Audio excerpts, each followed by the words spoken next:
next story we're bringing out in the open is about a man who says he's working to overcome the intolerance felt by many Muslims in America. His efforts were recently singled out for praise by a U.S. senator. But that praise has now been taken back and replaced by controversial allegations that the organization he represents is actually supporting terrorists. This is what all the fuss is about, a certificate of achievement from U.S. Senator Barbara Boxer, honoring Basim El-Khoury and the Sacramento Valley chapter of CAIR, the Council on American Islamic Relations. It felt good to be recognized by such a prominent politician. El-Khoury says his mission is to build bridges between Muslims and different communities. CAIR calls itself America's largest Islamic civil liberties group. But pro-Israeli activist Joe Kaufman calls it a front for terrorists. We are not trying to defame all Muslims. What we are saying is that this organization, CAIR, has ties to terrorist organizations overseas. And because of that, again, we believe this organization should be shut down.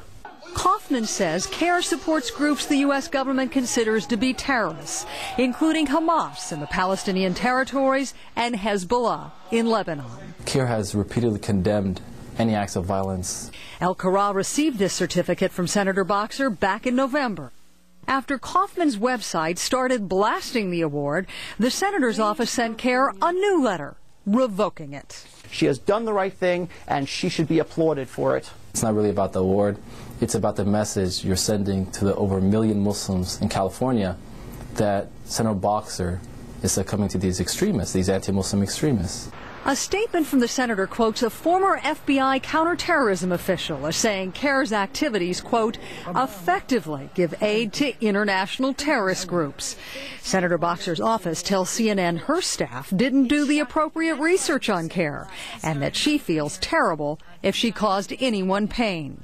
She adds, we reached out to CAIR because we wanted to send a positive message about community and inclusiveness. But I believe when a mistake is made, the record has to be set straight.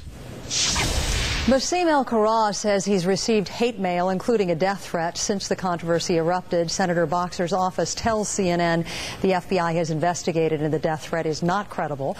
Joining me right now is a man you've been seeing on the screen over the last 10 seconds. He is the National Communications Director for CAIR, Ibrahim Hooper. Thanks so much for joining us tonight. Thanks for having me. Let me go on to say what else Senator Boxer had to release in a news conference. She says it was a volume of things, not one single thing, that several CAIR council members had been indicted on terrorist-related charges, and she is certainly not the only senator who's been critical of your organization. Senator Schumer has accused your organization, saying it has ties to terrorism, and Senator Dick Durbin saying that CAIR is unusual, quote, in its extreme rhetoric and its associations with groups that are suspect. Well, do all three have it wrong here? First of all, let me deal with the issue of the former FBI official slamming CAIR. Notice the word former. No sitting FBI official has criticized CAIR. We work with the FBI repeatedly at the local and national level, and we have for a number of years. This is a 12-year-old quote from a former official who worked in league with Islamophobes. All right, but a lot of people who are critical of your group are critical of the fact that today that CAIR will not condemn Hamas or Hezbollah as terrorist organizations. We practically have a rubber stamp saying CAIR condemns blank act of terrorism. We've repeatedly, consistently condemned terrorism in all its form, including attacks on Israeli civilians by Hamas, by Hezbollah. We've condemned it repeatedly. But condemning an act is a very different thing than condemning these organizations as terrorist organizations. We're not going to submit to pro-Israel litmus tests that are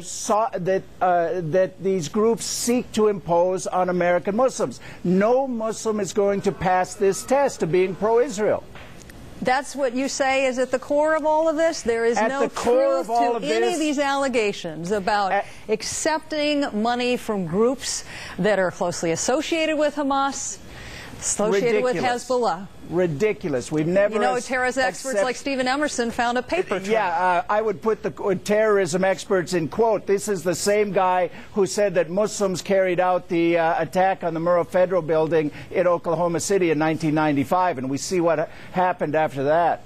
Do you think the goal really is to silence American Muslims? It's to delegitimize, it's to marginalize, it's to silence anyone who would speak out against the state of Israel and its brutal policies towards the Palestinians. But this award in and of itself, no one had ever really heard of. The Achievement Award, that was not such a big deal, exactly. was it? The award itself wasn't significant. The significance was that a Muslim group was being legitimized by a politician, and immediately the anti-Muslim hit machine went into gear, full speed.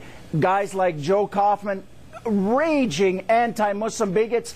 Kaufman has written in favor of terrorist groups, Kahane Chai and Chak. He's written on the Radical Jewish Defense League website. He's advocating the issue tonight is not him, but Senator Boxer's actions, and we really appreciate your coming on to address that as well. Ibrahim Hooper, thanks.